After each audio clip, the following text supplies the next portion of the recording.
মৰমৰ ছাত্ৰ-ছাত্ৰী, আজি আহা 4 নম্বৰ অংকটো কৰোঁ। 4 নম্বৰ অংকটো কৰিবলৈ কোৱা হৈছে তলৰ সংখ্যাবোৰ আন্তৰ্জাতিক পদ্ধতিত উপযুক্ত স্থানত কমা দি লিখা। অৰ্থাৎ আমি তলৰ সংখ্যাবোৰ A, B, C, D আমাক কিছুমান সংখ্যা দিয়া আছে, সংখ্যাযুক্ত অংক দিয়া আছে। এই সংখ্যাযুক্ত অংকসমূহক আমি উপযুক্ত স্থানত কমা লিখিব লাগে আৰু সেইটো আকৌ আন্তৰ্জাতিক পদ্ধতিত লিখিব লাগে। অৰ্থাৎ বিশ্ব ব্ৰহ্মাণ্ডত যি চলে সেই পদ্ধতিত লিখিব লাগে। এতিয়া চোৱা, আমি তালিকা কৰোঁতে শিকি আহিছোঁ যে আমি কমা লিখিম। কিহত কমা দিম? হাজাৰত কমা দিম। তাৰপিছত ইয়াত লাখ নাথাকে, কি থাকে? মিলিয়ন। তাৰপিছত বিলিয়ন। অৰ্থাৎ তিনিটা স্থানতে কমা দিম আমি। এটা হাজাৰত, তাৰপিছত বিলিয়ন, মিলিয়ন, তাৰপিছত বিলিয়ন। প্ৰথমতে হাজাৰ, তাৰপিছত মিলিয়ন, তাৰপিছত বিলিয়ন। অৰ্থাৎ হাজাৰ ঘৰটো আমাৰ ভাৰতীয় পদ্ধতিত মিলে। এতিয়া চাবা 4 নম্বৰ এইটো সমাধান কি দিয়া আছে? 5, 6, 7, 3 মানে দুটা 3, 8। ভাৰতীয় পদ্ধতিলৈ বা একেই মিলিব। হাজাৰটোত একক, দশক, শতক, হাজাৰ, তাৰমানে ইয়াত কমাই দিওঁ। একক, দশক, শতক, হাজাৰ, অযুত, লাখ। কিন্তু ইয়াত কি হ'ব? 100 হাজাৰৰ পিছতহে কি ধৰা হয়? মিলিয়ন ধৰা হয়। একক, দশক, শতক, হাজাৰ, 10,000, 100,000 হ'ল। তাৰপিছতে মিলিয়ন বুলি কোৱা হয়। 100,000টো আমি, এইটোৱে হৈছে আন্তৰ্জাতিক নিয়ম মতে 100,000 হ'ব। 567,338 এইধৰণে হেৰি কৰা হ'ব। বি নম্বৰটো চাওঁ।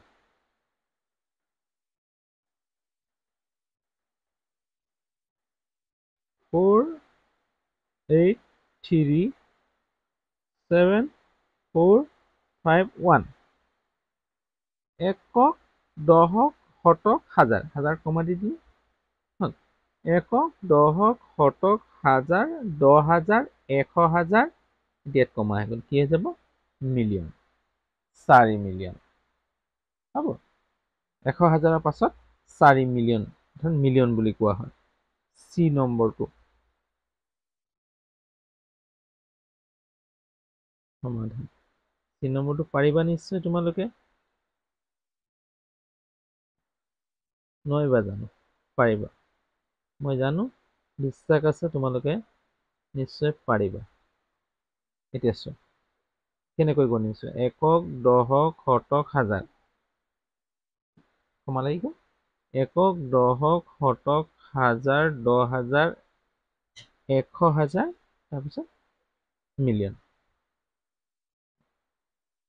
একক, দশক, শতক, হাজাৰ, 10,000, 100,000, মিলিয়ন, 10 মিলিয়ন, তাৰমানে 12 মিলিয়ন 363,569 হ'ব। ডি নম্বৰটো চাওঁ। ডি নম্বৰটো কিমান দিয়া আছে?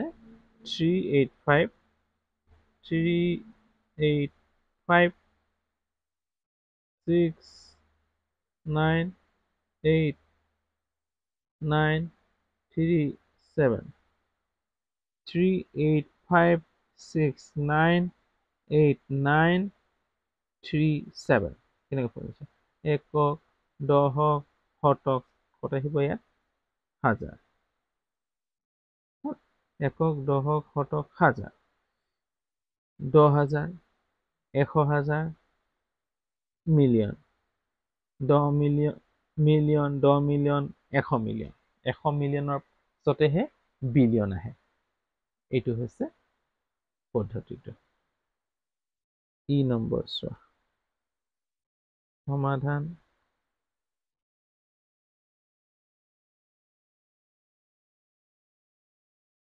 ডাবল টু দুটা 2 দুটা 2 5 7 3 1 ডাবল 8 2 4 কেনেকৈ কৰিছো একক দশক শতক হাজাৰ একক দশক শতক হাজাৰ 10,000 100,000 মিলিয়ন 10 মিলিয়ন 100 মিলিয়ন বিলিয়ন অৰ্থাৎ 2 বিলিয়ন 257 মিলিয়ন 318,824 এইটো হৈছে আন্তৰ্জাতিক পদ্ধতি আমি আন্তৰ্জাতিক পদ্ধতিত কৰিলো নিশ্চয় তোমালোকে বুজিব পাৰিছা বা বুজিবলৈ তোমালোকে চেষ্টা কৰিছা মই ভাবিছো তোমালোকে বুজি পাইছা বুলি যদি সঁচাই বুজি পাইছা তেতিয়াহ'লে লাইক কৰি দিবা কমেন্ট কৰিবা আৰু যদি মোৰ লগত সংযোগ হৈ থাকিবলৈ বিচাৰিছা তেতিয়াহ'লে মোৰ চেনেলটো ছাবস্ক্ৰাইব কৰি ল'বা আৰু বেল আইকনটো টিপি দিবা যাতে সময়মতে নটিফিকেশ্যনসমূহ পাই থাকা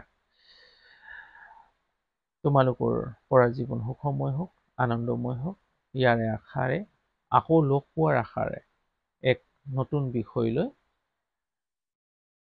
আগলৈ লগ পাম ইয়াকে কৈ আজি মোৰ এই চেপ্টাৰটি ইয়াতে সামৰিছো